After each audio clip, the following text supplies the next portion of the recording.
Aku sedang bertugas jaga malam di rumah sakit, dan aku diberitahu bahwa 2 pasien baru saja dibawa ke ruang gawat darurat.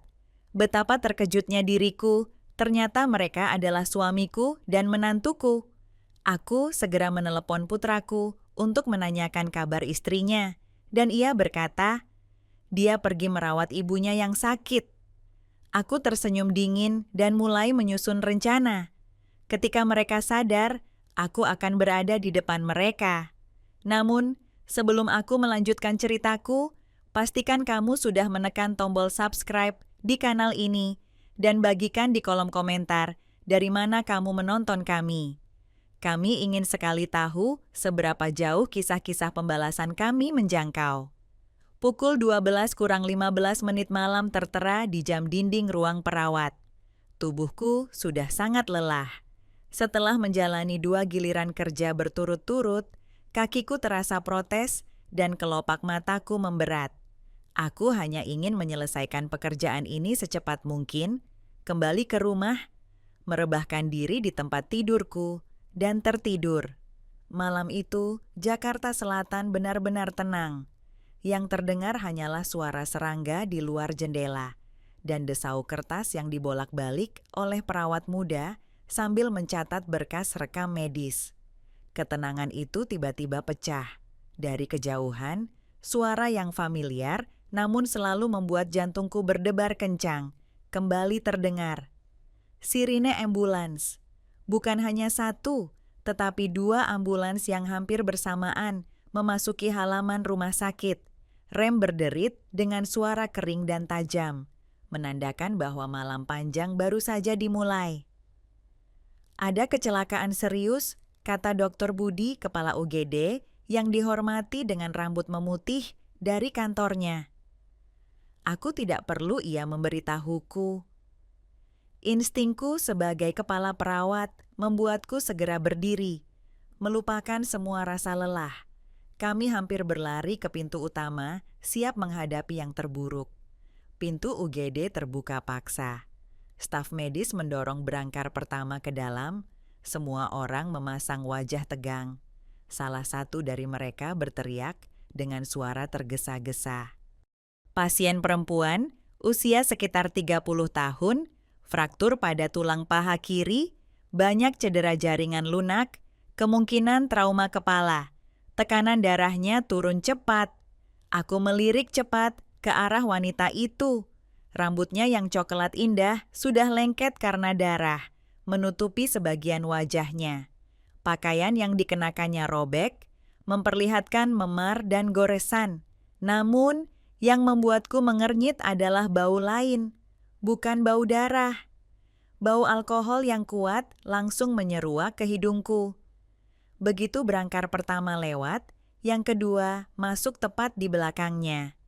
Pasien laki-laki, usia sekitar 60 tahun, trauma parah di kepala, tidak sadarkan diri, kemungkinan pendarahan internal. Mataku langsung beralih ke pria yang terbaring tak bergerak itu, dan saat itu juga seluruh tubuhku membeku.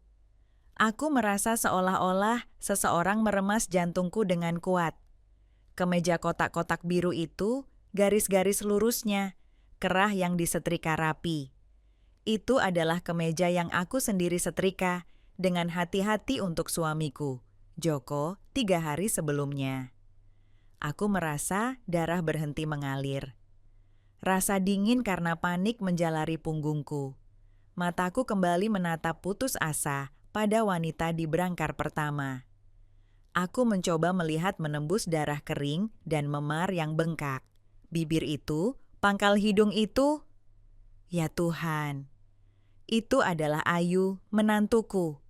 Dunia di sekitarku berguncang. Siti, sebuah tangan kokoh mengguncang bahuku dengan keras. Siti, kita tidak punya banyak waktu. Suara keras Dr. Budi menarikku keluar dari keterkejutan. Aku menatap matanya dan melihat urgensi dan kepercayaan di sana. Ini bukan waktunya menjadi seorang istri atau ibu mertua. Ini adalah saatnya menjadi kepala perawat, Siti. Aku menarik napas dalam-dalam, menelan panik yang mengancam untuk mencekik tenggorokanku. Pikiranku yang terlatih oleh pengalaman puluhan tahun mengambil alih kendali. Aku berjalan menuju berangkar Joko dan mulai membaca tanda-tanda vitalnya di monitor. Suaraku terdengar jelas, tegas, dan profesional. Tanpa sedikit pun getaran, keduanya segera dibawa ke ruang operasi yang bersebelahan. "Siti, kamu yang tangani kasus ini," perintah Dr. Budi. Aku mengangguk tanpa berkata apa-apa. Di bawah cahaya putih dan intens ruang operasi, dunia luar menghilang. Yang tersisa hanyalah bunyi bip konstan dari mesin, suara metalik instrumen, dan perintah singkat dari Dr. Budi. Aku berdiri di hadapannya, dengan tubuh suamiku terbaring terbuka di antara kami berdua. Tanganku bekerja seperti mesin. Aku menyerahkan setiap instrumen pada saat yang tepat, tanpa keraguan sedikit pun. Dan kemudian, momen paling menakutkan itu tiba. Bunyi bip konstan dari monitor jantung tiba-tiba berhenti, digantikan oleh suara panjang, terus-menerus, sedih, dan putus asa. Garis elektrokardiogram di layar menjadi benar-benar lurus. Jantung Joko telah berhenti berdetak. "Tidak ada denyut nadi, defibrilator, cepat Siti!" teriak Dr. Budi, suaranya mengalahkan alarm. Aku tidak ragu sedetik pun. Aku berbalik, mengisi daya defibrilator, dan merasakan beban kedua dayung di tanganku.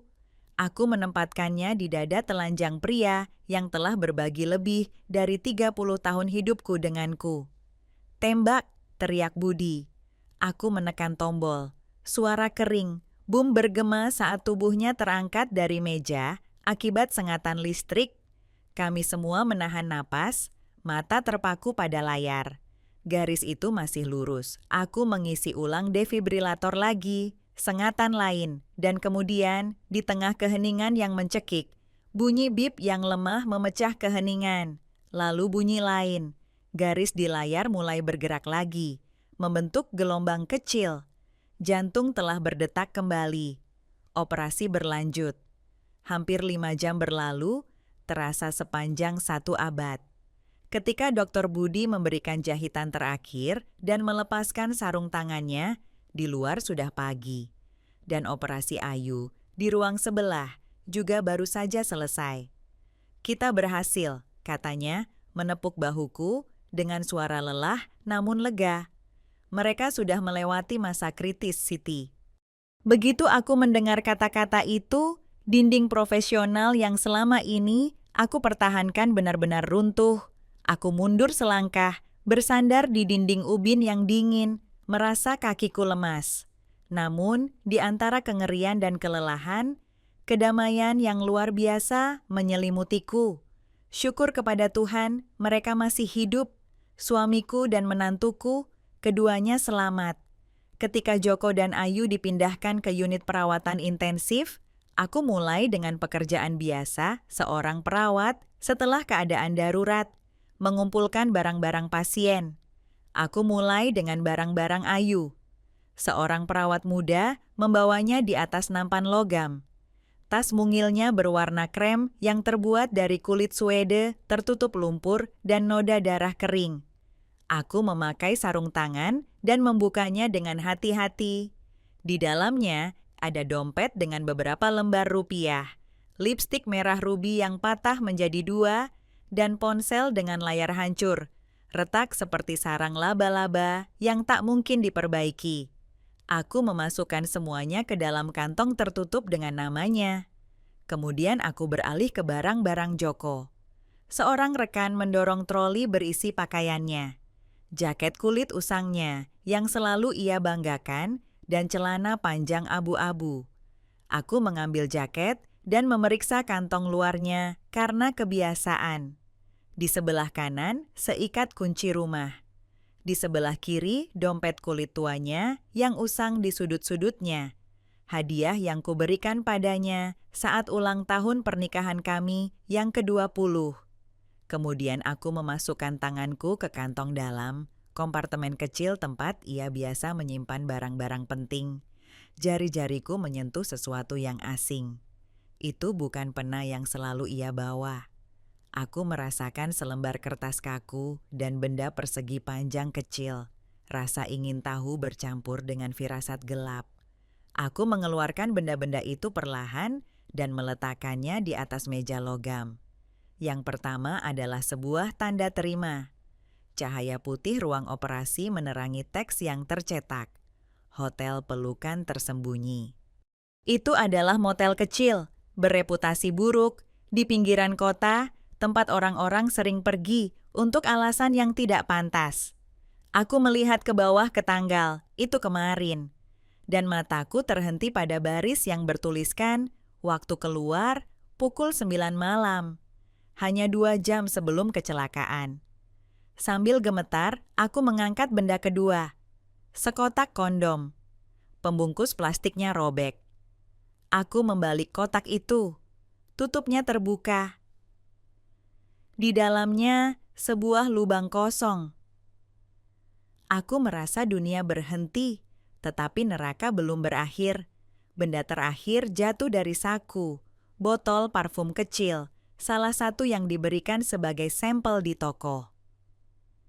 Tutupnya tidak tertutup rapat, dan aroma manis yang menyengat menyebar di udara, menggeser bau disinfektan rumah sakit.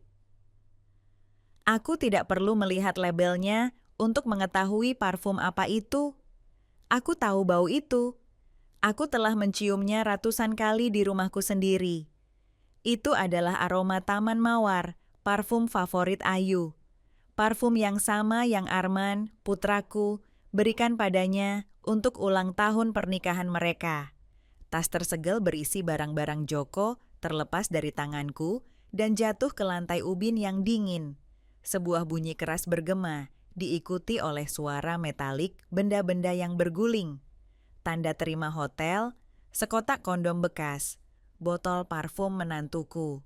Di sana mereka tergeletak, memamerkan pengkhianatan mereka di bawah cahaya rumah sakit yang tak bergeming.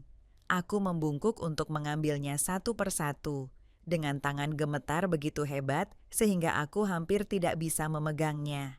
Aku merasa semuanya berputar. Tiba-tiba, semua kepingan yang tersebar menjadi satu gambaran yang sempurna dan menjijikan. Pakaian Ayu yang berantakan, bau alkohol, fakta bahwa mereka bersama di jalan sepi pada tengah malam. Dan sekarang bukti ini, mereka tidak hanya bersama. Mereka telah pergi ke sebuah hotel, mereka berada di sebuah kamar. Aku mengangkat pandangan ke unit perawatan intensif. Melalui kaca tebal, 2 tempat tidur putih bersebelahan. 2 tubuh tak bergerak, terhubung ke mesin, selang, dan kabel. 2 orang yang, dengan tangan yang sama ini, baru saja aku selamatkan dari kematian.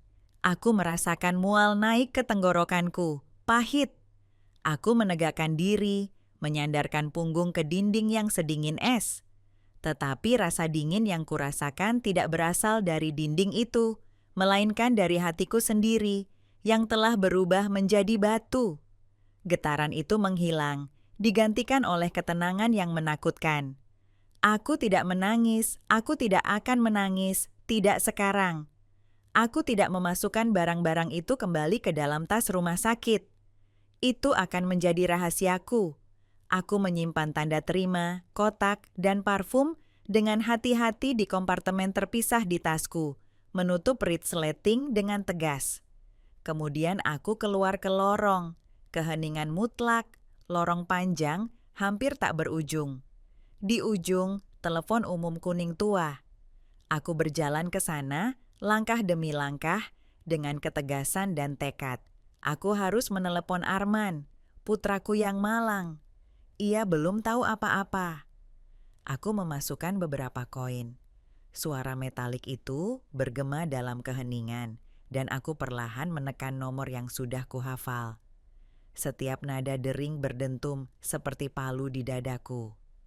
Aku hampir berharap ia tidak menjawab, untuk mendapatkan beberapa menit lagi sebelum pukulan terakhir.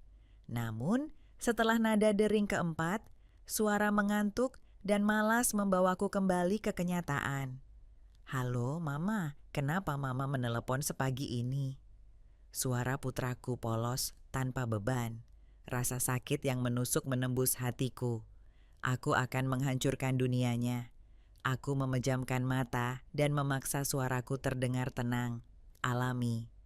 Arman, maaf Mama membangunkanmu. Mama hanya ingin bertanya pada Ayu apakah ia sudah mendapatkan cabai kering untuk mole yang akan Mama masak akhir pekan ini. Alasan yang sempurna. Pertanyaan sehari-hari, salah satu yang akan ditanyakan oleh ibu manapun. Tetapi bagiku, itu adalah ujian. Sebuah batu dilemparkan ke air untuk mengamati riak kebohongan. Di seberang sana, Arman menguap panjang. Dia tidak ada di rumah, Ma. Ayu pergi ke rumah ibunya kemarin pagi. Sakit punggungnya kambuh lagi. Dia mungkin kembali larut malam ini. Dadaku sakit sekali sehingga aku harus memegang jantungku. Sebuah kebohongan yang mengalir. Sebuah cerita yang dibangun, direncanakan, dan dilatih untuk menutupi malam perzinaan. Mereka sudah menyiapkan segalanya. Mereka sudah membicarakannya di antara mereka.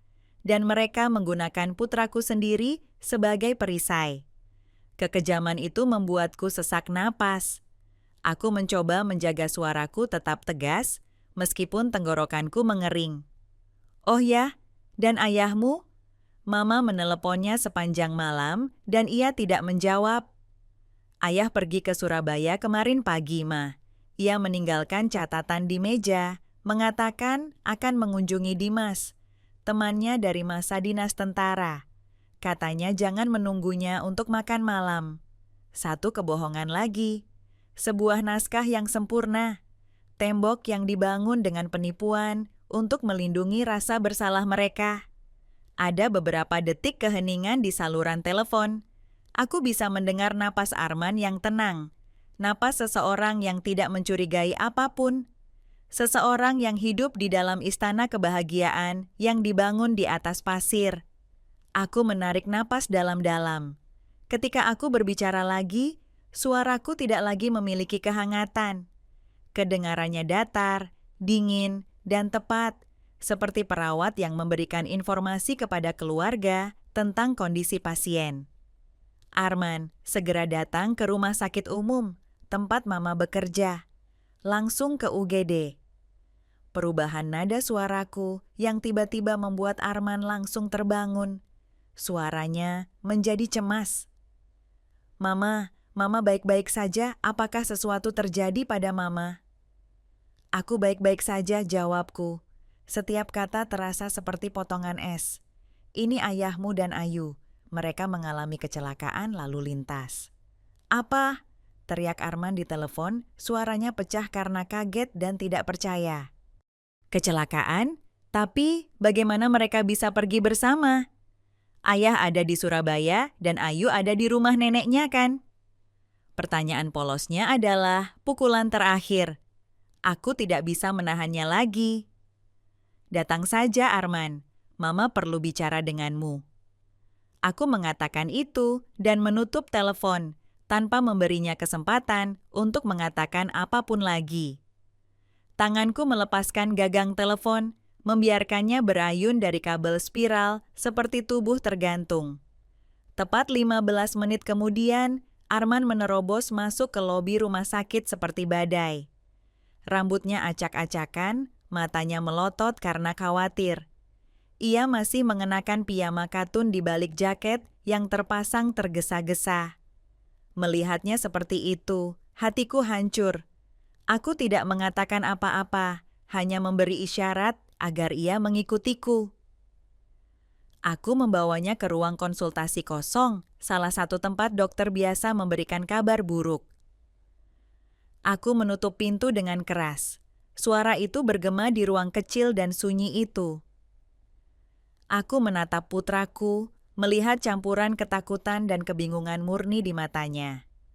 Aku tahu apa yang akan aku lakukan akan mengubahnya selamanya. Tanpa mengucapkan sepatah kata pun, aku meletakkan tasku di atas meja logam di tengah ruangan. Aku membuka resleting dan mengeluarkan satu persatu benda-benda di dalamnya, faktur hotel, sekotak kondom yang terbuka, dan yang terakhir, botol parfum kecil, taman mawar, hadiah yang ia sendiri pilih untuk Ayu pada ulang tahun pernikahan mereka. Arman menatap benda-benda itu. Wajahnya memucat, lalu menjadi seputih kertas. Ia mengangkat pandangannya ke wajahku yang tetap tenang. Aku mulai berbicara dengan suara monoton, tanpa emosi, menceritakan kepadanya tentang operasi 5 jam dan bagaimana aku menemukan benda-benda itu di jaket ayahnya. Tidak, gumamnya menggelengkan kepala berulang kali. Tidak, itu tidak mungkin. Pasti ada kesalahan. Putraku mulai mondar-mandir di ruangan, mengacak-acak rambutnya dengan tangan. Ia seperti hewan yang terpojok mencari jalan keluar yang tidak ada. Mungkin Ayu sudah selesai di rumah neneknya. Ia tidak mendapatkan taksi, dan ayah menjemputnya. Hanya berhenti di restoran hotel itu untuk makan malam. Itu saja. Mereka hanya pergi makan malam. Penjelasannya begitu rapuh, begitu menyedihkan. Dan kotak kondom ini, Arman? Suaraku adalah cambuk dingin yang memotong keputusasaannya. Arman tergagap dengan pandangan kosong. Mungkin itu milik seseorang yang meninggalkannya di mobil ayah. Mama berlebihan. Ia menunjuk botol parfum itu, seolah itu adalah penyelamat terakhirnya. Dan ini, mungkin ayah membelinya sebagai hadiah untuk Mama, dan Mama tidak tahu. Tentu, mungkin ayah suka parfum yang digunakan Ayu, dan meminta bantuannya untuk memilih satu untuk Mama. Aku menatap mata putraku dalam-dalam. Aku tidak melihat kemarahan, hanya keputusasaan mutlak yang berpegangan pada keyakinan yang hancur berkeping-keping. Ia tidak ingin mempercayainya. Ia tidak bisa. Karena melakukannya berarti seluruh dunianya akan runtuh. Aku tidak berdebat lagi, itu tidak berguna. Aku menyimpan bukti-bukti itu dalam diam, meletakkannya kembali dengan hati-hati ke dalam tasku, seperti seorang prajurit yang menyimpan senjatanya setelah pertempuran yang akhirnya sudah ia ketahui.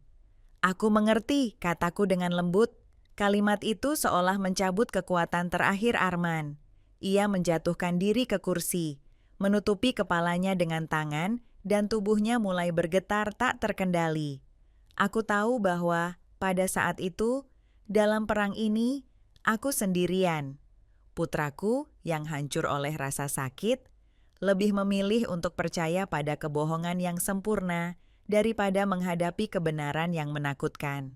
Sore berikutnya, ketika sinar matahari masuk dari samping melalui jendela rumah sakit, Ayu adalah yang pertama sadar. Aku duduk di samping tempat tidurnya, dengan beberapa jarum di tangan, berpura-pura berkonsentrasi pada syal yang setengah selesai kurajut. Aku mendengar erangan samar, kemudian gesekan spray. Aku tidak langsung mengangkat pandangan. Aku ingin ia melihatku terlebih dahulu. Mata Ayu perlahan terbuka, masih keruh dan bingung setelah tidur yang dalam. Ia melihat ke langit-langit putih, lalu ke tiang infus, mencoba mengenali kenyataan. Tatapannya mengembara di ruangan sampai berhenti padaku. Untuk sesaat, matanya benar-benar kosong. Tetapi segera pengakuan bersinar diikuti oleh kilatan kengerian murni. Pupilnya menyempit, wajahnya yang sudah pucat menjadi hampir transparan. Bibirnya yang kering bergerak, mencoba mengucapkan sesuatu, tetapi tidak ada suara yang keluar. Ia tampak seperti binatang kecil yang terpojok, sadar bahwa pemburu sedang duduk tepat di sampingnya. Dengan tenang, aku meletakkan jarum dan gulungan benang di keranjang anyaman. Aku tersenyum, senyum yang lembut dan hangat, senyum yang sama yang selalu aku berikan kepada menantuku. Aku berdiri berjalan ke tempat tidur, dan dengan santai merapikan bantalnya, berhati-hati agar rambutnya tidak terjerat dengan selang oksigen. Suaraku terdengar tenang, seperti ketika aku merawat pasien yang ketakutan. Kamu sudah bangun, Ayu. Jangan mencoba bergerak terlalu banyak. tulang pahamu patah. Aku berhenti dan menatap lurus ke matanya, yang terbuka lebar karena ketakutan. Kamu dan mertuamu mengalami kecelakaan, tetapi untungnya kalian berdua sudah melewati masa kritis. Syukur kepada Tuhan. Kata-kata dan mertuamu kuucapkan dengan niat yang sangat tepat. Aku melihat bagaimana rasa dingin menjalarinya. Ketakutan di matanya bercampur dengan kebingungan. Ia tidak mengerti. Kelembutanku lebih menakutkan daripada tuduhan apapun.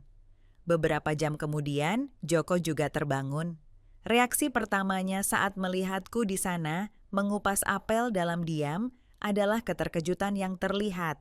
Seluruh tubuhnya menegang. Ia mencoba untuk bangkit, tetapi rasa sakit dari luka di kepalanya memaksanya mengernyit. Siti gumamnya. Apa? Apa yang terjadi?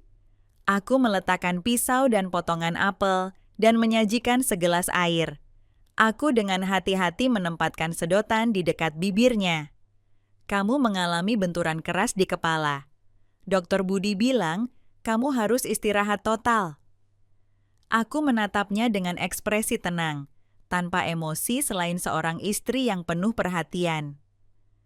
Kamu dan Ayu sangat beruntung bisa selamat. Sejak saat itu, aku memulai pertunjukanku.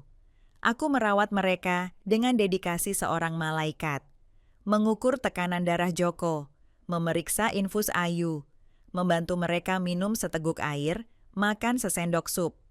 Setiap gerakan sempurna, setiap gerakan terukur, layak untuk seorang kepala perawat, seorang istri, dan ibu yang patut dicontoh. Aku tidak membiarkan satu celah pun bocor di balik topengku. Tidak ada tatapan kebencian. Tidak ada kata-kata beracun. Ketenanganku adalah bentuk penyiksaan yang paling kejam. Aku mengamati mereka, dan ketika mereka berpikir aku tidak menyadari, aku melihat mereka saling melempar pandangan sembunyi-sembunyi.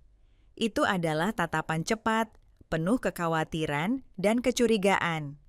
Mereka mencoba berkomunikasi di antara mereka dengan bahasa diam para kaki tangan itu, mencoba mencari tahu seberapa banyak yang aku ketahui. Mereka takut, tetapi perawatanku yang sempurna memberi mereka harapan tipis bahwa mungkin aku masih tidak tahu apa-apa. Malam itu, Arman masuk. Wajah putraku kuyu, dengan mata cekung karena kurang tidur dan rasa sakit. Ia menatap istrinya yang terbaring lemah di ranjang rumah sakit, dan kemudian ayahnya dengan kepala berbalut perban. Di matanya, keraguan, cinta, dan kebingungan berjuang. Aku tahu aku harus bertindak. Aku berdiri, meraih lengannya, dan membawanya ke lorong, menuju mesin penjual otomatis yang berisik. Aku membelikannya sekaleng kopi panas dan menaruhnya di tangannya yang dingin. Aku meletakkan tanganku di bahunya dan menghela napas panjang, seolah aku telah menghabiskan sepanjang hari untuk berpikir dan menyiksa diri. Arman, aku memulai dengan suara lelah. Mungkin ibumu salah. Mata putraku terangkat ke arahku dengan kilauan harapan yang samar. Aku melanjutkan, sekarang dengan suara yang penuh rasa bersalah dan penyesalan. Giliran kerja hari itu terlalu panjang dan dampaknya sangat kuat. Mungkin aku hanya membayangkan sesuatu. Semua itu mungkin, seperti yang kamu katakan, hanya salah paham yang mengerikan. Percikan di matanya menyala kembali, cerah. Seolah-olah seseorang yang tenggelam akhirnya menemukan pelampung. Kamu benar, itu pasti hanya salah paham yang mengerikan. Aku menyimpulkan dengan tegas. Sekarang yang paling penting adalah mereka pulih. Jangan katakan kepada ayahmu atau Ayu bahwa Mama menemukan benda-benda itu, oke? Mereka baru saja melewati masa kritis, dan Mama tidak ingin kesalahan atau kebingungan. Mama kembali merusak kedamaian keluarga kita. Arman tidak mengatakan apa-apa. Ia melepaskan kaleng kopi dan memelukku. Itu adalah pelukan yang kuat, gemetar, dan penuh rasa syukur. Aku tahu, bisiknya di bahuku dengan suara lega seolah beban batu terangkat dari dadanya. Aku tahu Mama akan mengerti. Mama selalu menjadi yang paling bijaksana. Pelukan putraku menembus hatiku seperti 1000 jarum. Aku berbohong kepada darah dagingku sendiri, namun aku tetap menepuk punggungnya, mempertahankan wajahku yang tenang dan penuh kasih sayang. Aku harus melakukannya. Agar rencanaku berhasil, Arman harus sepenuhnya percaya padaku. Malam itu, setelah giliranku berakhir, aku tidak pulang ke rumah. Rumah itu sudah menjadi panggung kebohongan. Aku tetap sendirian di tempat parkir rumah sakit yang kosong, memandang ke jendela lantai 3, tempat kamar mereka berada. Cahaya kekuningan samar-samar keluar dari kaca, kehangatan palsu. Mereka ada di dalam sana, mungkin bernapas lega. Mereka pikir mereka aman. Mereka pikir rahasia menjijikan mereka telah terkubur di bawah kedok kecelakaan yang tidak menguntungkan dan kebingungan seorang wanita yang lelah. Tetapi aku tidak akan membiarkannya. Kisah ini tidak akan berakhir dengan pengampunan diam-diam di antara dinding rumah sakit. Itu akan berakhir di panggung yang jauh lebih besar, dengan semua orang sebagai saksi. Dan aku akan menjadi sutradara dari babak terakhir mereka. 1 minggu berlalu dalam ketenangan palsu. Di bawah perawatanku dan kekhawatiran Arman yang tulus, Joko dan Ayu pulih dengan kecepatan yang mengejutkan. Mereka sudah bisa duduk, makan sendiri, dan lebih sering berbicara. Arman terlihat jelas bahagia. Yang malang itu percaya bahwa keluarga telah melewati badai. Bahwa kata-kataku telah menghilangkan keraguan apapun. Dan kedua orang itu semakin nyaman dengan kehadiranku. Memainkan peran mereka sebagai korban yang bersyukur, berpura-pura menjadi pasangan suami istri yang hanya ingin sembuh. Bersyukur kepada istri dan ibu mertua yang telah mengampuni dan merawat mereka. Pertunjukan kami sempurna. Hanya saja aku tahu betul bahwa akhirnya tidak akan bahagia. Hari kepulangan mereka dari rumah sakit tiba. Karena takdir, Arman harus bekerja shift malam di pabrik mobil, jadi hanya aku yang mengurus prosedurnya. Aku tidak mengeluh. Sebenarnya aku merasa lega. Aku tidak ingin putraku menyaksikan apapun lagi. Aku mendorong kursi roda Ayu. Kakinya masih dibalut gips putih. Joko berjalan di sampingku dengan tongkat kayunya, masih sedikit pincang. Kami tampak seperti keluarga yang baru saja melewati musibah dan sekarang saling mendukung untuk bangkit. Gambaran yang begitu mengharukan sehingga menjadi konyol. Kami berjalan perlahan menuju kasir rumah sakit di lobi utama yang ramai dengan orang. Kasirnya adalah seorang wanita muda bernama Dewi dengan wajah halus dan mata bulat besar yang bersinar. Aku mengenalnya. Dewi telah bekerja di sana selama hampir 1 tahun. Ia cepat dan selalu sangat hormat. Ia menerima map dokumen dari tanganku. Ia tersenyum padaku dan berkata, "Selamat pagi Ibu Siti," sebelum mulai memeriksa berkas-berkas. Tetapi ketika ia mengangkat pandangan untuk membandingkan informasi dengan pasien, senyum itu lenyap dari wajahnya. Alisnya yang halus mengerut dengan jelas. Tatapannya beralih dari wajah Joko ke wajah Ayu dan kemudian ke aku, dengan ekspresi kebingungan dan keraguan yang jelas. Reaksinya tidak luput dari perhatianku, dan sepertinya kedua orang itu juga menyadarinya. Aku melihat Ayu secara refleks, sedikit menundukkan kepala dan menggenggam erat sandaran tangan kursi roda.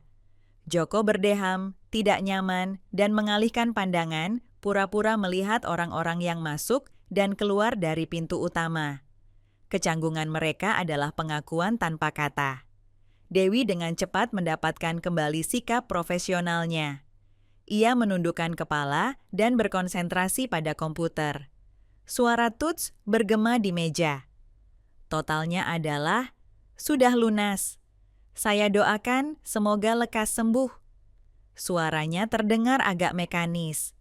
Aku berterima kasih padanya, dan kemudian berbalik ke arah Joko, mengeluarkan sejumlah uang tunai dari dompetku. Aku sudah membayar sebagian besar dengan kartu. Ini untuk kalian naik taksi dan pergi lebih dulu. Aku harus tinggal untuk menyerahkan giliranku sore ini. Aku akan pulang nanti malam. Aku bisa melihat kelegaan bersinar di mata mereka. Gagasan untuk tidak harus berbagi perjalanan denganku tampaknya merupakan pembebasan besar. Joko mengangguk berulang kali. Ia mengambil uang itu dengan tergesa-gesa dan segera membantu Ayu untuk bangkit. Bersama-sama, mereka berjalan perlahan menuju pintu keluar utama. Mereka berjalan seolah-olah melarikan diri. Aku berdiri diam di depan meja kasir, mengamati punggung mereka sampai mereka menghilang di balik pintu kaca otomatis. Kemudian, aku berbalik perlahan ke arah pos Dewi. Ia pura-pura merapikan setumpuk faktur, tetapi aku tahu ia menungguku. Di mata bulat besarnya masih terlihat kegelisahan tertentu. Aku tersenyum padanya dengan ramah, senyum ramah seorang kepala perawat yang dikenal semua orang di rumah sakit. "Ada apa, Dewi? Aku melihatmu sedikit terkejut ketika kamu melihat mereka barusan." Gadis itu ragu-ragu, mengaitkan tangannya. Aku tidak yakin, Bu Siti, aku takut aku salah. Tapi aku pikir aku pernah melihat mereka sebelumnya. Bukan sebagai pasien. Aku tetap diam, menunggu dengan sabar. Intuisiku mengatakan bahwa ini bukanlah salah paham belaka. Melihat bahwa aku tidak menekannya, Dewi menarik napas dalam-dalam dan melanjutkan, merendahkan suaranya, seolah takut ada orang yang mendengarnya. Tepat seminggu yang lalu, hari Selasa, sekitar tengah hari. Itu hari yang sama dengan kecelakaan itu. Hari itu aku sedang istirahat makan siangku di warung makan soto ayam Pak Jono, tepat di depan pintu masuk utama rumah sakit, dan aku melihat mereka. Ia berhenti, mencoba mengingat. Aku ingat persis, karena jaket kulit bapak itu sangat bagus dan elegan. Aku bahkan berpikir alangkah hebatnya jika pacarku punya yang sama. Jantungku berdebar, hari kecelakaan itu. Tengah hari, jaket kulit. Semuanya cocok. "Apa yang mereka lakukan, Nak?" Tanyaku, berusaha menjaga suaraku senatural mungkin, seolah aku hanya merasakan rasa ingin tahu yang lewat. Aku melihat mereka keluar dari toko perhiasan, Dokter.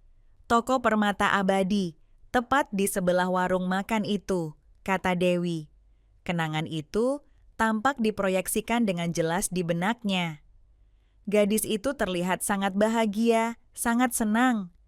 Aku bahkan melihatnya melingkarkan lengannya di leher bapak itu, berjinjit dan membisikkan sesuatu sambil tertawa. Mereka terlihat sangat dekat. Gadis itu ragu-ragu mencari kata yang tepat.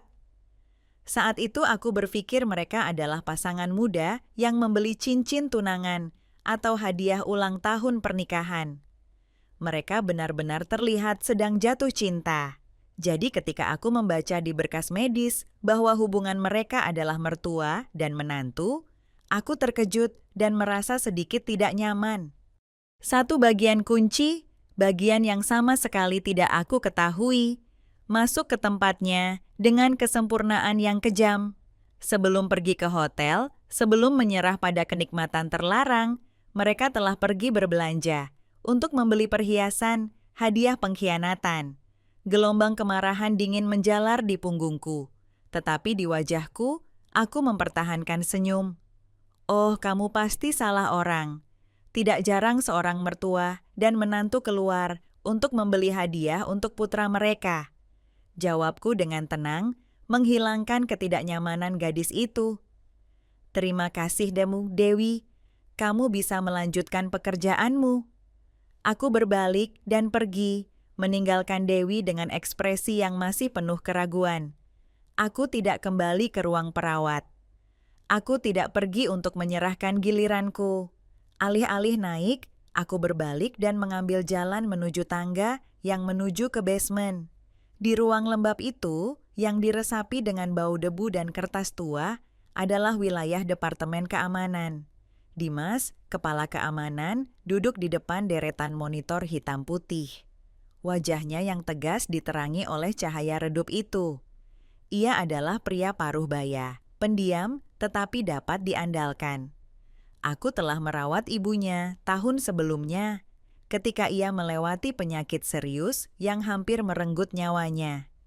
Ia mengatakan kepadaku saat itu bahwa ia berutang budi padaku, dan aku tahu hari untuk menagihnya telah tiba.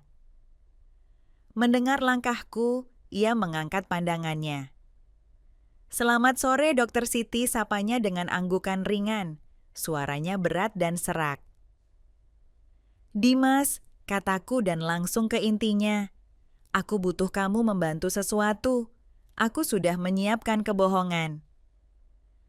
Aku pikir aku kehilangan anting-anting yang sangat istimewa di dekat pintu masuk utama. Selasa sore lalu, itu sangat penting bagiku. Bisakah kamu memeriksa kamera keamanan pada jam itu? Aku hanya ingin melihat apakah itu jatuh di trotoar." Aku tahu itu adalah kebohongan yang canggung, tetapi Dimas tidak mengajukan pertanyaan apapun. Tatapannya mencerminkan pemahaman, seolah ia menduga bahwa itu bukan hanya sekadar anting-anting. Ia hanya mengangguk. "Tentu saja, Siti, tidak masalah." Ia memutar kursinya dan mulai memutar balik rekaman kamera nomor 4 yang memiliki sudut terluas dan menunjukkan seluruh pintu masuk rumah sakit dan trotoar di seberang jalan, tempat warung makan dan toko perhiasan berada. Kami tetap diam menatap layar. Gambar-gambarnya buram, hitam putih. Orang-orang dan mobil bergerak seperti bayangan tanpa jiwa. Dengungan peralatan adalah satu-satunya suara di ruangan itu. "Selasa sore, sekitar jam berapa, dokter?" tanya Dimas. "Sekitar pukul 1, jawabku, merasakan detak jantung yang kuat di dadaku. Ia mengangguk dan menggerakkan mouse dengan cekatan. Kemudian ia berhenti. "Ini dia, pukul 1:17, ia menunjuk sudut monitor. Sebuah sedan hitam keluarga berhenti perlahan di samping trotoar. Itu adalah mobil Joko, mobil yang sama yang aku bersihkan setiap akhir pekan." Aku merasakan simpul di perutku. Joko turun dari kursi pengemudi. Ia tidak langsung menuju rumah sakit seperti yang akan dilakukan oleh pengunjung manapun. Ia dengan tenang berjalan mengitari bagian depan mobil, elegan, sopan, dan membuka pintu penumpang. Ayu turun, bahkan dengan gambar hitam putih, dengan visual noise. Aku mengenali gaun bunga yang kemudian akan kulihat robek dan berlumuran darah di ruang operasi. Kontradiksi brutal antara keindahan palsu dan kebenaran yang mengerikan. Mereka tidak masuk ke rumah sakit. Mereka menyeberang jalan, menuju sisi lain. Gerakan Joko penuh perhatian, gentleman, penuh pertimbangan. Ketika sebuah sepeda motor melaju kencang, ia mengangkat tangan untuk melindungi Ayu, sebuah gerakan pelindung yang penuh sandiwara.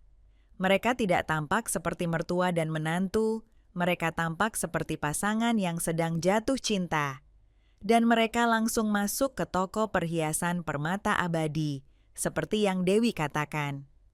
"Apakah kita percepat videonya?" bisik Dimas. Aku mengangguk, tidak mampu mengucapkan sepatah kata pun. Ia mempercepat rekaman. Sekitar 20 menit kemudian, pintu kaca toko terbuka lagi. Mereka keluar dan berhenti di bawah tenda. Di tangan Ayu ada kotak beludru merah kecil. Ia membukanya, menundukkan kepala untuk melihat ke dalam, dan tersenyum, senyum yang berseri-seri dan puas. Dan kemudian adegan yang Dewi gambarkan muncul di depan mataku, jelas dan menyakitkan, seperti 1000 tikaman pisau. Ayu menutup kotak itu dan menyimpannya di tasnya. Kemudian, dengan cara yang begitu alami dan tak terduga, ia melingkarkan kedua lengannya di leher Joko, berjinjit dan membisikkan sesuatu di telinganya. Joko tertawa terbahak-bahak, melingkarkan lengannya di pinggangnya dan menariknya mendekat ke tubuhnya. Dalam sekejap, di bawah sinar matahari sore Jakarta Selatan, mereka tampak seperti pasangan yang mabuk cinta. Gelombang kemarahan naik ke dadaku, membakar seperti asam. Tanganku yang bersandar di pahaku telah terkepal tanpa kusadari. Bisakah kamu menyalin video ini ke flash drive untukku, Dimas? Suaraku hampir berupa bisikan, serak karena emosi yang tertahan. Seluruh bagian, dari saat mereka tiba sampai mereka pergi. Dimas menatapku, lalu kembali menatap gambar keduanya yang berpelukan di layar. Tatapannya tidak lagi menunjukkan rasa ingin tahu, melainkan rasa iba yang mendalam. Ia tidak mengatakan sepatah kata pun lagi.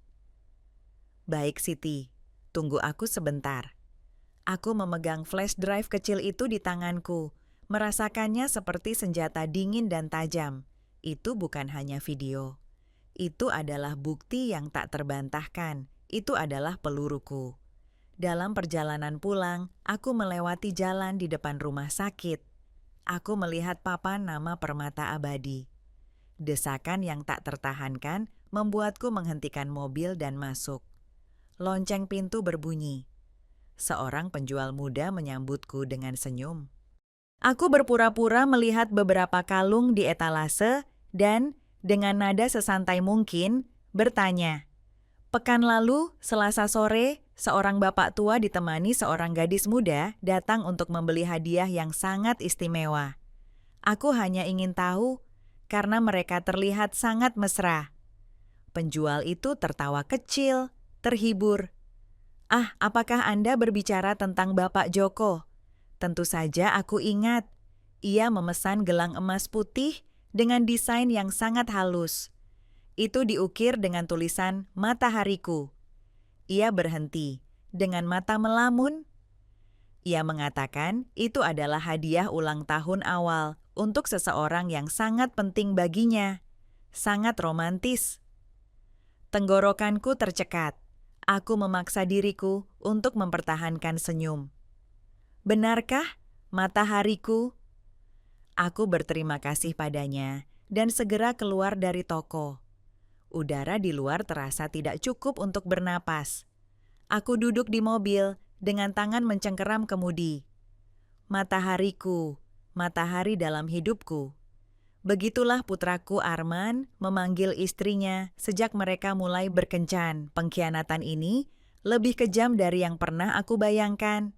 Mereka tidak hanya menipu kami di belakang, mereka juga mencuri yang paling intim, yang paling sakral dari putraku, untuk mengubahnya menjadi permainan dalam hubungan sakit mereka. Kemarahan yang kurasakan berubah menjadi sesuatu yang berbeda, lebih dingin, lebih berbahaya.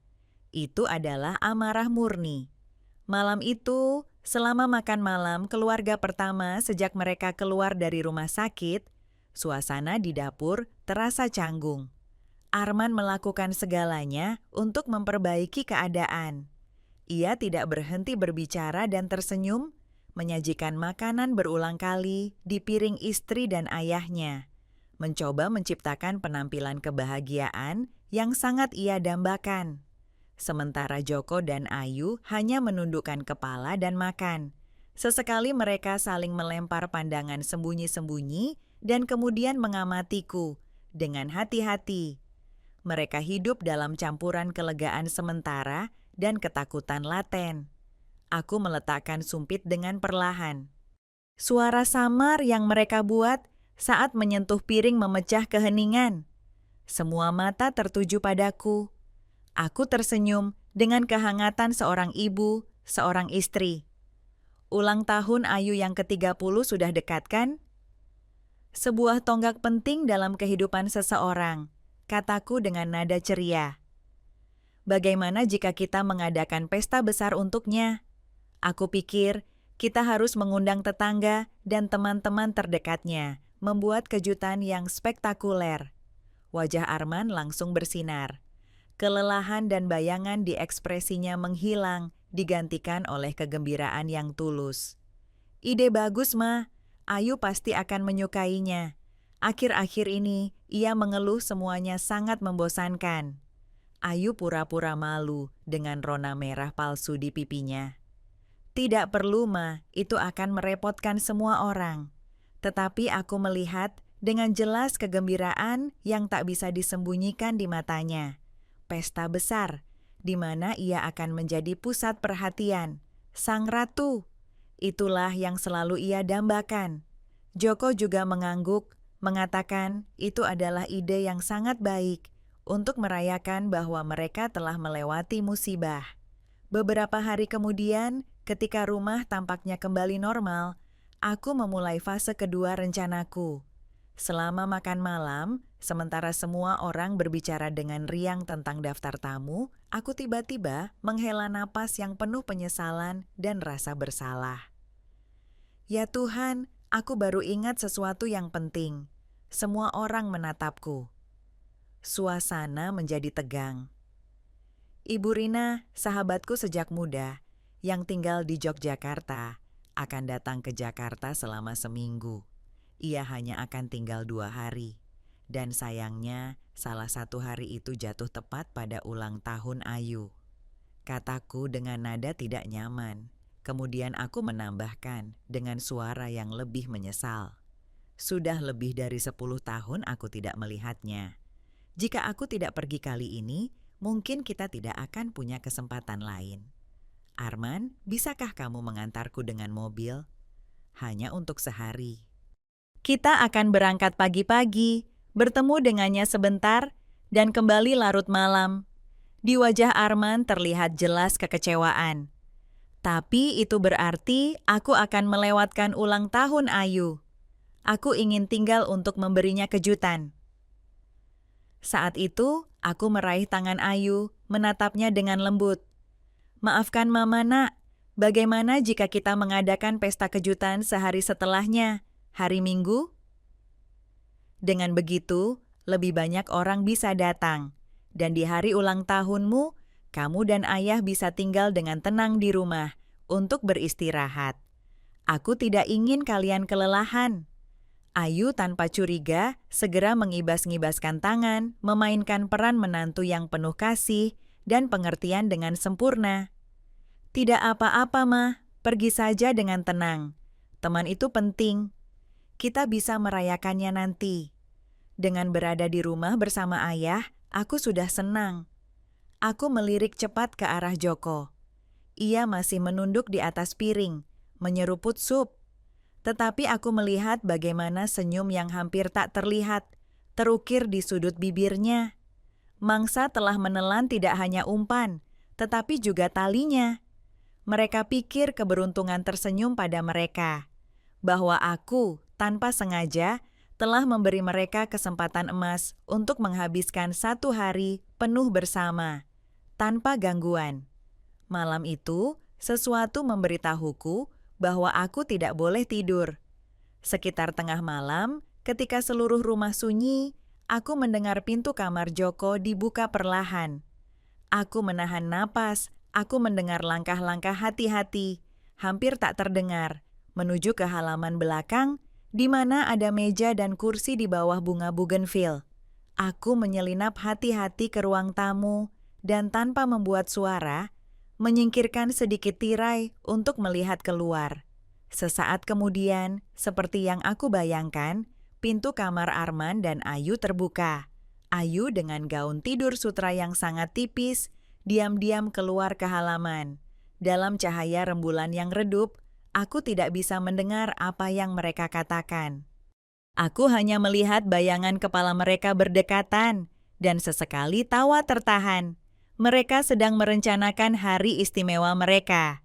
Aku tahu aku harus segera bertindak. Pagi berikutnya, ketika Arman sudah pergi bekerja dan kedua orang itu membuat alasan untuk pergi berbelanja agar memiliki waktu sendirian, aku menelepon Dimas.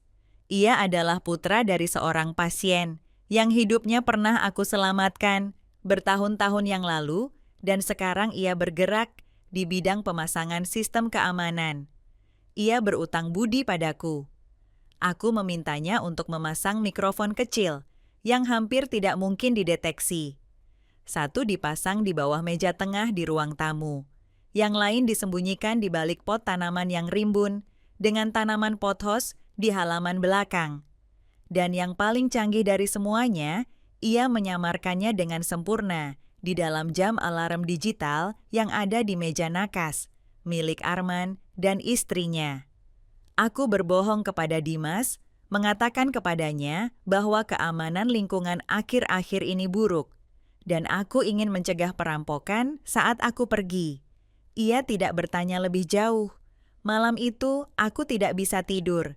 Ketika aku yakin semua orang tidur, aku memakai earphone nirkabel dan menghubungkannya ke perangkat. Dan kemudian aku mendengarnya. Suara bisikan Joko yang ditangkap dari mikrofon di halaman. Bahkan langit pun berpihak pada kita. Wanita tua dan putra bodoh itu meninggalkan jalan yang lapang bagi kita untuk menikmati satu hari penuh bersama.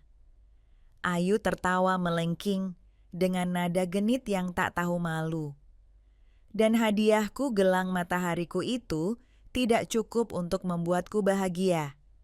Joko menjawab dengan suara penuh hasrat. Hadiah ulang tahun yang sebenarnya diberikan pada waktu dan tempat yang tepat. Sayangku, semuanya sudah siap. Hadiah istimewa di kamarmu. Aku mematikan perangkat dengan mual naik ke tenggorokanku. Aku sudah mendapatkan semua yang aku butuhkan. Panggung telah disiapkan, naskahnya ditulis, dan aktor utamanya siap untuk memainkan babak terakhir mereka. Pagi ulang tahun Ayu, langit cerah luar biasa. Aku bangun pagi-pagi dan memilih gaun biru muda dengan motif bunga, yang paling indah yang aku miliki. Aku merias wajah sedikit, menyembunyikan lingkaran hitam dari banyak malam tanpa tidur. Aku harus terlihat berseri-seri, bahagia, setidaknya untuk hari ini. Arman juga bangun pagi-pagi. Ia bersiul sambil mengancingkan kemejanya, bersemangat tentang perjalanan dan pesta kejutan yang ia kira menunggunya nanti. Pukul 6 tepat kami meninggalkan rumah. Ayu dan Joko mengantar kami sampai ke pintu. Ayu memelukku dan berbisik, "Hati-hati di jalan, Mah." Joko menepuk bahu Arman.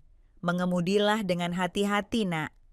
Mereka berakting dengan sangat baik, memainkan peran sebagai mereka yang khawatir tentang orang yang mereka cintai yang akan melakukan perjalanan dengan sempurna.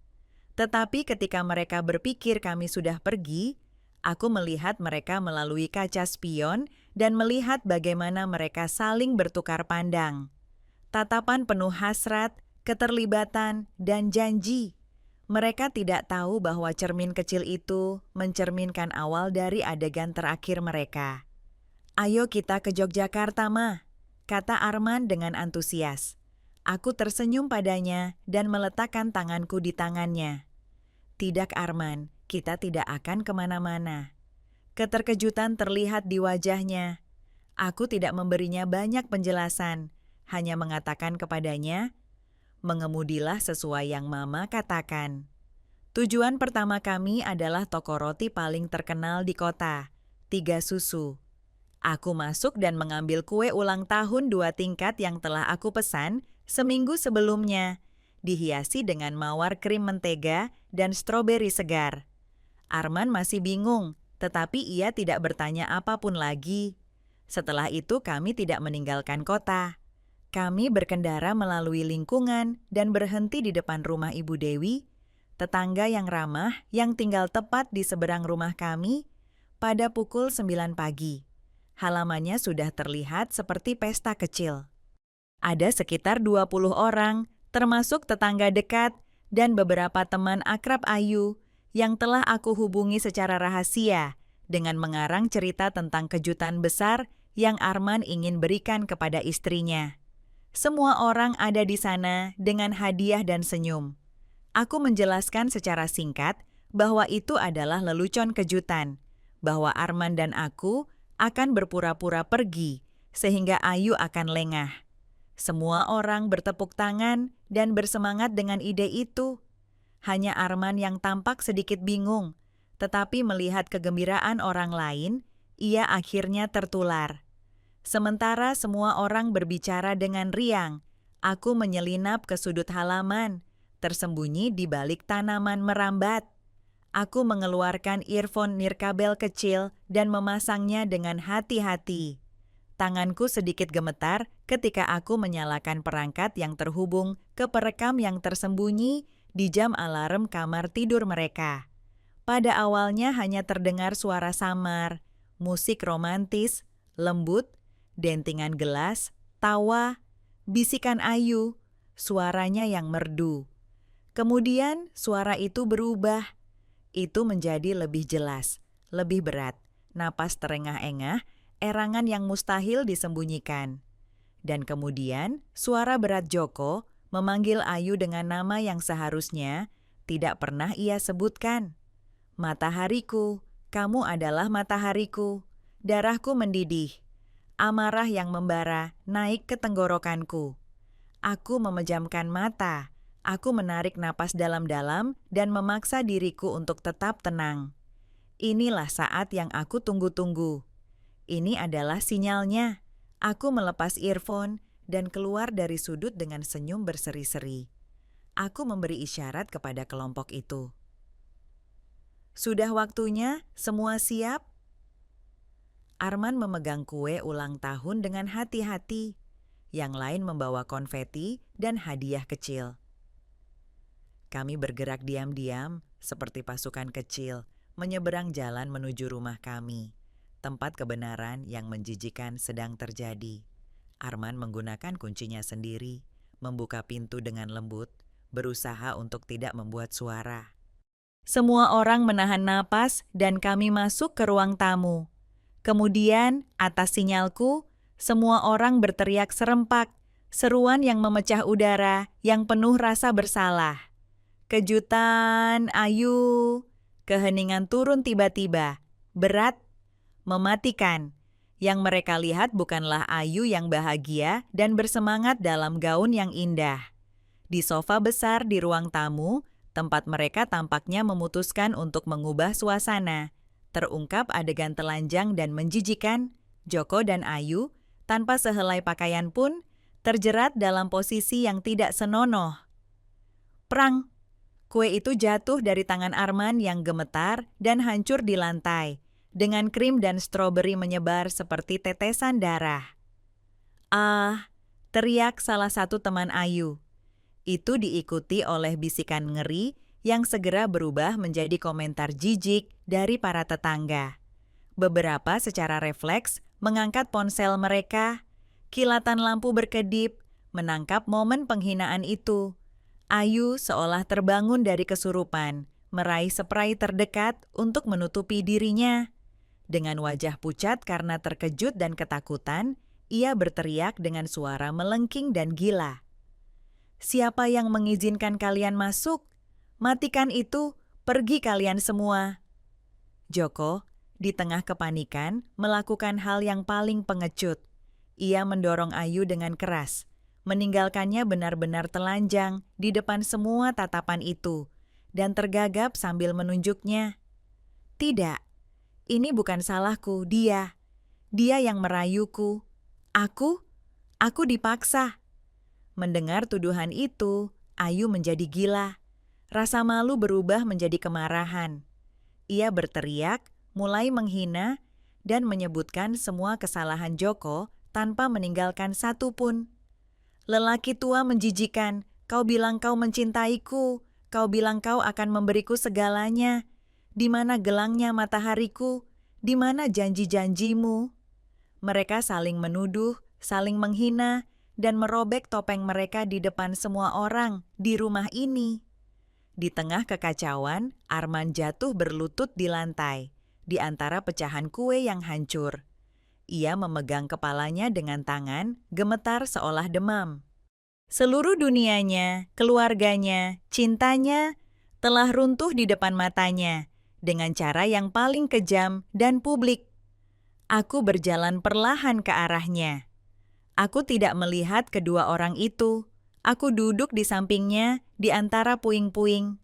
Aku meletakkan tanganku di bahunya, sentuhan yang lembut namun tegas. Di antara teriakan Ayu dan alasan pengecut Joko, suara tajam lain memotong udara, mengganggu kekacauan. Sirine polisi. Ibu Dewi, tetangga yang ramah, dengan kejernihan seseorang yang melihat dari luar, telah memanggil pihak berwenang ketika melihat situasi benar-benar tidak terkendali. Dua petugas masuk dengan kelelahan dan kejengkelan orang-orang yang sudah melihat terlalu banyak kesengsaraan manusia. Mereka mengamati tempat kejadian, seorang pria tua dengan handuk yang terikat, tergesa-gesa di pinggang. Seorang wanita muda menangis di bawah spray tipis. Sisa-sisa kue ulang tahun tersebar di lantai, seolah-olah itu adalah bukti kejahatan. Dan sekelompok tetangga berbisik di sekitar. Tatapan mereka penuh rasa jijik. Mereka meminta orang-orang yang ingin tahu untuk pergi agar mereka dapat mengambil keterangan. Kerumunan bubar sedikit demi sedikit, tetapi sebelum pergi, semua orang melontarkan tatapan terakhir mereka kepada Joko dan Ayu. Campuran penghinaan, kasihan, dan sedikit kepuasan. Panggungku telah menutup tirai, tetapi gema pertunjukan itu akan bergema lama di lingkungan itu. Aku membantu Arman berdiri. Putraku tidak menangis, tidak berteriak. Ia tetap diam, keheningan yang lebih menakutkan daripada kemarahan apapun. Tatapannya yang kosong, tanpa kehidupan, tertuju pada dua orang yang mencoba berpakaian dengan rasa malu di bawah pengawasan polisi. Ia mengamati mereka yang dulunya adalah seluruh dunianya. Sekarang direduksi menjadi dua orang asing yang telanjang dalam segala hal. Salah satu petugas bertanya kepada kami, apakah kami ingin mengajukan tuntutan atas gangguan ketertiban umum. Aku menggelengkan kepala dan menjawab dengan suara yang anehnya tenang. Tidak perlu, Bapak. Aku pikir hukuman terbesar bagi mereka adalah apa yang baru saja terjadi. Publik, jelas. Ketika polisi pergi mencatat insiden keluarga, rumah itu tenggelam dalam keheningan yang tebal, diresapi rasa malu. Ayu dan Joko berada di sudut berlawanan di ruang tamu, tidak mampu melihat kami atau melihat satu sama lain. Cinta terlarang mereka telah mati pada saat ia diekspos ke cahaya. Akhirnya Arman berbicara. Suaranya serak, kosong, sedingin abu. Kalian punya 15 menit. Ia tidak mengangkat pandangannya. Ambil yang paling diperlukan dan pergi dari sini. Ayu menangis dengan putus asa. Ia merangkak ke arahnya, mencoba meraih kakinya. Arman, tolong, maafkan aku salah. Dia yang menipuku. Aku hanya... Arman mundur selangkah dengan gerakan jijik, seolah ia akan menyentuh sesuatu yang kotor. Jangan sentuh aku. 3 kata tanpa kebencian, hanya dengan jarak mutlak, lebih menyakitkan daripada 1000 pisau. Keesokan paginya, Arman dan aku pergi bersama ke kantor pengacara. Kami tidak banyak bicara selama perjalanan.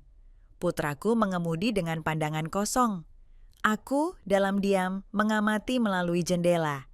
Kami tidak lagi menjadi sebuah keluarga, melainkan 2 penyintas dari kapal karam. Pengacara kami, Bapak Dimas, adalah teman lama keluarga. Ia menatap kami dengan rasa iba dan sedikit kesedihan. Aku tidak berbasa-basi. Aku meletakkan flash drive dengan video kamera keamanan di atas meja kayu yang mengilap. Kami ingin mengajukan gugatan cerai sepihak, keduanya, kataku dengan tegas. Ini adalah bukti perzinaan. Bapak Dimas menyambungkan flash drive ke komputer. Ia menonton video itu dalam diam, dengan alis berkerut. Kemudian ia mendengarku menceritakan secara singkat apa yang terjadi di pesta ulang tahun. Ia mengangguk, wajahnya menjadi serius. Dengan ini dan kesaksian lebih dari selusin saksi, semuanya akan diselesaikan dengan cepat dan mendukung Anda. Pengadilan memproses kasus ini lebih cepat dari yang aku bayangkan. Joko dan Ayu tidak mengajukan banding. Mereka tidak punya apa-apa untuk membela diri. Tidak ada satupun kesempatan untuk membenarkan diri mereka sendiri. Penghinaan publik telah merebut semua senjata mereka. Beberapa hari kemudian, mereka kembali ke rumah untuk mengambil apa yang tersisa bagi mereka. Arman dan aku sengaja keluar. Kami tidak ingin melihat wajah mereka atau menghirup udara yang sama dengan mereka. Sore itu, aku bertemu dengan Ibu Dewi di pasar. Ia meraih tanganku dengan mata penuh rasa iba. Ia bercerita bahwa ia telah melihat mereka. Mereka tidak pergi bersama. Ayu memanggil taksi dan membawa kopernya sendiri ke mobil. 1 jam kemudian, Joko tiba mengemudikan sedan hitamnya. Ia memasukkan beberapa kotak kardus ke bagasi dan pergi tanpa mengucapkan sepatah kata pun. Ibu Dewi mengatakan mereka tampak seperti 2 orang asing yang baru saja menutup kesepakatan yang adil, meninggalkan tempat yang pernah menjadi rumah mereka, masing-masing ke arah yang berbeda, tanpa berpamitan. Berita skandal itu menyebar seperti kebakaran. Dari lingkungan kecil kami, ia mencapai seluruh kota Jakarta Selatan. Joko kehilangan pekerjaannya di perusahaan konstruksi. Tidak ada yang ingin mempekerjakan seseorang yang begitu tercela. Ayu menghilang tanpa jejak. Dikatakan bahwa ia telah meninggalkan kota. Mereka lenyap dari hidup kami, hanya meninggalkan tumpukan abu. Aku pergi untuk menjalankan shift terakhirku di rumah sakit umum. Aku meninggalkan surat pengunduran diriku di meja direktur. Ia mencoba membujukku untuk tinggal, menawarkanku kenaikan gaji dan jam kerja yang lebih sedikit, tetapi keputusanku sudah bulat. Tempat itu, sama seperti rumah itu, menyimpan terlalu banyak kenangan menyakitkan. Ruang gawat darurat, ruang operasi, lorong tempat aku menemukan kebenaran, semuanya adalah fragmen yang masih merobek hatiku. Malam itu, Arman dan aku duduk di tengah ruang tamu yang kosong. Kami telah menjual hampir semua perabotan, hanya menyisakan yang paling penting. Rumah itu sekarang terasa luas dan sedingin es. Arman menatapku. Untuk pertama kalinya dalam beberapa hari, ia benar-benar menatapku. Tatapannya tidak lagi kosong. Ia mengandung kesedihan yang mendalam dan percikan kecil harapan. "Mama," katanya dengan suara serak, "kita pergi dari sini?" Aku mengangguk tanpa ragu. Aku meletakkan tanganku di tangannya, yang kasar dan kokoh. "Ayo kita pergi, Nak, ke tempat di mana kita bisa memulai lagi." 2 tahun telah berlalu sejak kami meninggalkan Jakarta Selatan, meninggalkan reruntuhan kehidupan lama. Kota kecil San Pancho bersembunyi di samping Samudra Pasifik, jauh dari kebisingan dan kenangan beracun, ratusan kilometer jauhnya. Udara di sini berbau garam dan bunga bugenvil, dan suara laut yang tidak pernah berhenti, membersihkan luka-luka jiwa. Kami menggunakan semua tabungan kami dan uang dari penjualan rumah untuk membuka klinik kecil. Itu hanyalah rumah putih kecil dengan pagar bugenvil merah muda di depan pintu, tempat kami menggantung papan kayu bertuliskan Klinik Harapan. Itu tidak besar atau modern, seperti rumah sakit umum, hanya cukup untuk melayani para nelayan, petani, dan keluarga pekerja di tempat itu, tetapi bagi kami, itu adalah segalanya.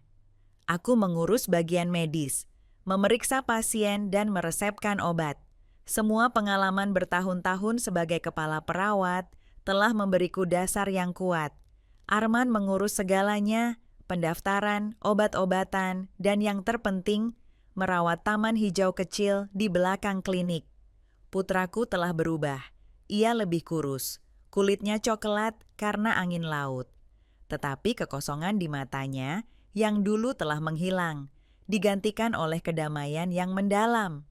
Bekas luka di hatinya masih ada. Aku tahu itu, tetapi itu bukan lagi luka terbuka. Yang paling mengejutkan dan membuatku bahagia adalah Arman memiliki kelemahan khusus untuk pasien kecil. Setiap kali seorang anak takut akan suntikan, Ia muncul dan melakukan trik sulap yang canggung dengan koin untuk mengalihkan perhatian, atau menceritakan lelucon buruk sampai air mata berubah menjadi tawa. Melihat senyumnya yang tulus saat ia bermain dengan anak-anak, aku tahu hatinya sedang pulih sedikit demi sedikit. Suatu sore, ketika matahari sudah tenggelam di laut, seorang wanita muda bernama Dewi datang berlari ke klinik dengan putranya yang berusia sekitar 5 tahun dalam pelukannya. Anak itu demam tinggi, wajahnya memerah, dan batuk yang mengguncangnya seluruh tubuh. Dewi adalah seorang guru seni, baru tiba di desa untuk mengajar di sekolah. Seorang ibu tunggal dengan mata penuh kekhawatiran, tetapi juga kekuatan. Sementara aku memeriksa Leo kecil, aku melihat Arman dengan cepat menyiapkan secangkir teh kamomil untuk Dewi dan berbicara dengan tenang untuk menenangkannya. Jangan terlalu khawatir, anak itu akan baik-baik saja. Ibuku adalah perawat terbaik yang aku kenal. Aku mendengarnya berkata dengan suara yang hangat dan percaya diri. Setelah beberapa pemeriksaan, anak itu pulih sepenuhnya. Seminggu kemudian, Dewi kembali, tetapi bukan untuk konsultasi. Ia membawa sebuah lukisan minyak kecil. Ia telah melukis klinik kami, rumah putih kecil yang menonjol di bawah tanaman merambat bugenvil merah muda. Semuanya diselimuti cahaya keemasan matahari terbenam. Itu adalah hadiah terindah yang pernah kami terima.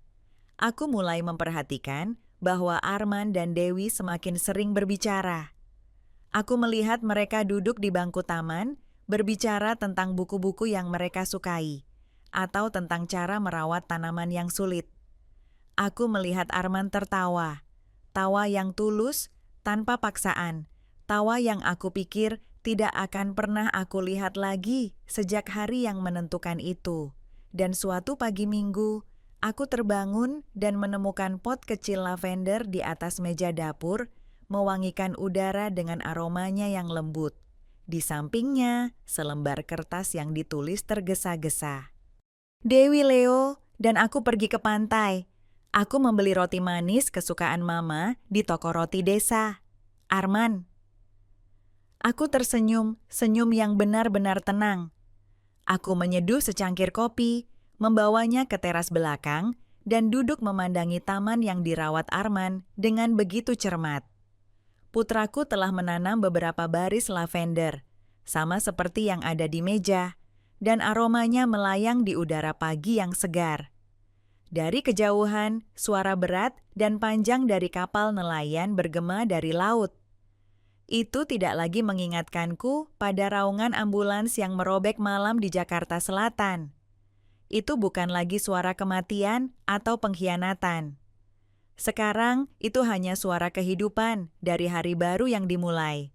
Aku pernah menggunakan pengetahuan medisku sendiri untuk menyelamatkan 2 orang yang menghancurkan keluargaku. Dan aku tidak menyesalinya. Karena jika bukan karena malam yang menentukan itu, jika kami tidak melewati kehancuran total itu, mungkin kami akan terus terjebak selamanya dalam kebahagiaan palsu, dan kami tidak akan pernah menemukan jalan menuju kedamaian sejati ini.